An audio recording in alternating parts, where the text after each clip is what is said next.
Bismillahirrahmanirrahim. Assalamualaikum warahmatullahi wabarakatuh. Saya Riris Levia Tampu Bolon dengan NIM 0101192054, mahasiswi Komunikasi dan Penyiaran Islam kelas B semester 7, Fakultas Dakwah dan Komunikasi. Ini merupakan praktik ceramah dari mata kuliah Praktikum Dakwah yang diampu oleh Bapak Dr. Haji Azhar Sitompul MA. Dan kali ini saya akan membawakan ceramah yang berjudul Tujuan Manusia Diciptakan oleh Allah di Muka Bumi. Bismillahirrahmanirrahim. Assalamualaikum warahmatullahi wabarakatuh. Alhamdulillahilladzi hadana lihadza wa ma kunna linahtadiya laula an hadana Allah. Asyhadu an la ilaha illallah wahdahu la syarikalah wa asyhadu anna Muhammadan abduhu wa rasuluh alladzi la nabiyya ba'dah. Allahumma anta sahla illa ma ja'altahu sahla wa anta taj'alu hazna idza syi'ta sahla.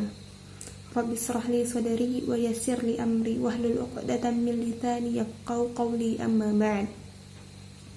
Qala Allah ta'ala fil Qur'anil Karim, a'udzu billahi minasy syaithanir rajim. Wa ma khalaqtul jinna wal insa illa liya'budun. Shadaqallahul 'azim. Hadirin yang dirahmati Allah, marilah sama-sama kita panjatkan puji syukur kita kehadirat Allah Subhanahu wa taala Rabbul Alamin atas segala nikmat yang telah Allah curah limpahkan kepada kita hambanya, terlebih saat ini kita masih merasakan nikmat iman dan Islam. Tak lupa pula salawat serta salam semoga senantiasa kita curah limpahkan kepada sang uswatun hasanah Habibullah Rasulullah sallallahu alaihi wasallam. Marilah kita sebagai umatnya menjalankan sunnah-sunnah dan ajaran-ajaran beliau, dan semoga dengan itu kita termasuk pada umat yang mendapatkan syafaat beliau di yaumil akhir kelak. Amin ya rabbal alamin. Hadirin yang Allah muliakan, tidakkah terbesit di benak kita dari hari ke hari, malam berganti siang, siang berganti malam, bekerja, istirahat, dan begitu seterusnya berulang kembali. Tidakkah ada terbesit di dalam pikiran kita bahwasanya untuk apa sih sebenarnya kita manusia diciptakan Allah di muka bumi ini? Karena tidak mungkin Allah menciptakan sesuatu itu dengan sia-sia. Pasti ada tujuannya. Seperti kata Allah dalam Quran surah Al-A'raf, Rabbana ma khalaqta hadza batila subhanah.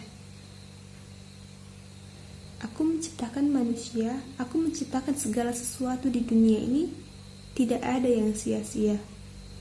Jadi sebenarnya kita manusia diciptakan sebagai apa? Untuk apa? Tujuannya itu agar apa begitu? Ternyata Allah menjawab dalam Quran surah Az-Zariyat ayat 56. Seperti yang sudah saya bacakan di awal tadi. A'udzu billahi minasyaitonir rajim. Bismillahirrahmanirrahim. Wa ma khalaqtul jinna wal insa illa liya'budun. Dan tidaklah kuciptakan jin dan manusia melainkan untuk beribadah kepadaku. Jadi sebenarnya kita diciptakan Allah ke muka bumi ini tak lain dan tak bukan hanya untuk beribadah kepada Allah. Allah menciptakan 24 jam dalam kehidupan kita, itu kita pergunakan untuk beribadah kepada Allah. Hanya mengabdikan diri kita kepada Allah. Lalu apakah ibadah itu? Apakah ibadah itu hanya sholat, puasa, zakat seperti yang ada dalam rukun Islam? Kalau kita andaikan saja dalam satu hari 24 jam kita mengatakan bahwa ibadah itu hanya sholat saja, berarti lebih dari 5 waktu sholat itu kita pergunakan untuk apa? Sia-sia, dipergunakan hanya untuk hal duniawi saja. Ternyata tidak, teman-teman hadirin yang dirahmati oleh Allah Subhanahu wa taala. Kata Allah, setiap yang kita lakukan Setiap apapun yang kita laksanakan, apabila tujuan kita untuk beribadah kepada Allah, dengan kita mengingat Allah, itulah nilai ibadah. Seperti misalnya kita di luar sholat, kita bekerja. Apabila kerja ini kita niatkan untuk ibadah, apabila kita niatkan kerja ini untuk Allah, maka itu akan bernilai ibadah. Kita bekerja agar kita mendapatkan upah kita ini kita pergunakan untuk berinfak, bersedekah, membangun masjid, membantu yatim piatu, membangun rumah Quran. Intinya kita memanfaatkan di jalan dakwah, di jalan Islam. Itu juga termasuk ibadah. Bahkan tidur saja itu bisa kita jadikan sebagai bentuk ibadah apabila kita niatnya karena Allah. Sebenarnya kita juga bisa beribadah kepada Allah. Kenapa? Karena dengan tidur kita mengisi energi agar kita kuat untuk beribadah kepada Allah, kuat untuk mengembangkan dakwah Islam, kuat untuk sholat, puasa. Begitu juga dengan kita makan misalnya.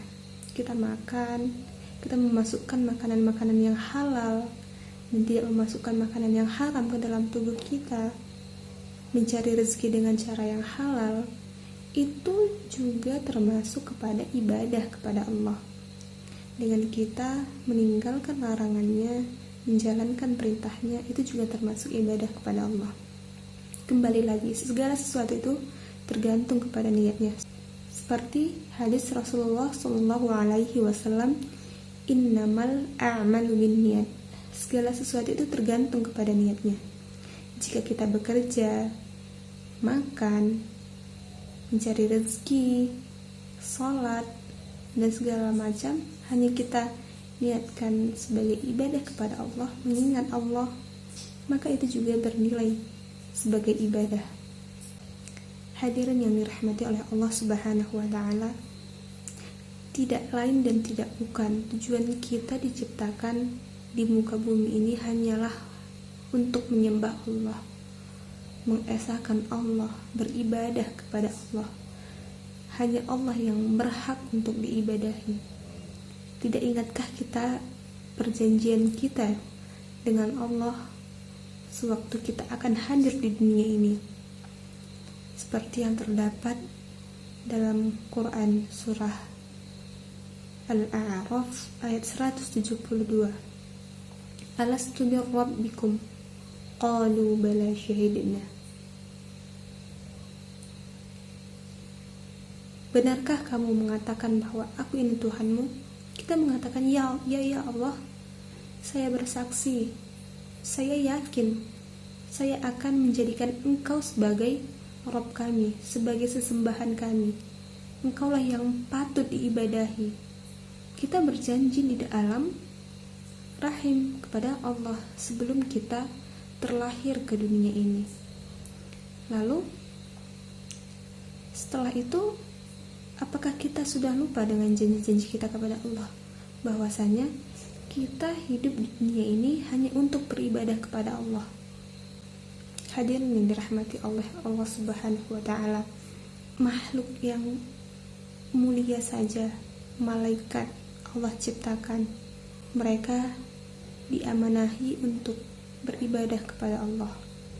Segala sesuatu yang mereka kerjakan karena menuruti perintahnya Allah. Nabi dan Rasul mengerjakan, mengemban dakwah karena mereka beribadah kepada Allah, menaati Allah. Dan kita sebagai manusia biasa, hambanya Allah, juga memiliki tujuan yang sama di dunia ini, yaitu beribadah kepada Allah Subhanahu wa Ta'ala. Hadirin yang dirahmati Allah Subhanahu wa Ta'ala, jadikanlah, ambillah kesempatan yang diberikan Allah di dunia ini untuk kita beribadah kepada Allah. Kita bekerja, kita belajar, tapi ingat untuk kita beribadah kepada Allah. Jangan lupakan tugas kita untuk beribadah kepada Allah. Semoga kita, saya, dimanapun kita berada, senantiasa Allah lindungi dan senantiasa Allah jaga niat kita dan senantiasa Allah tuntun kita ke jalan yang benar. Akhirul kalam, subhanakallahumma wa bihamdika asyhadu an la ilaha illa anta astaghfiruka wa atubu ilaik. Wassalamualaikum warahmatullahi wabarakatuh.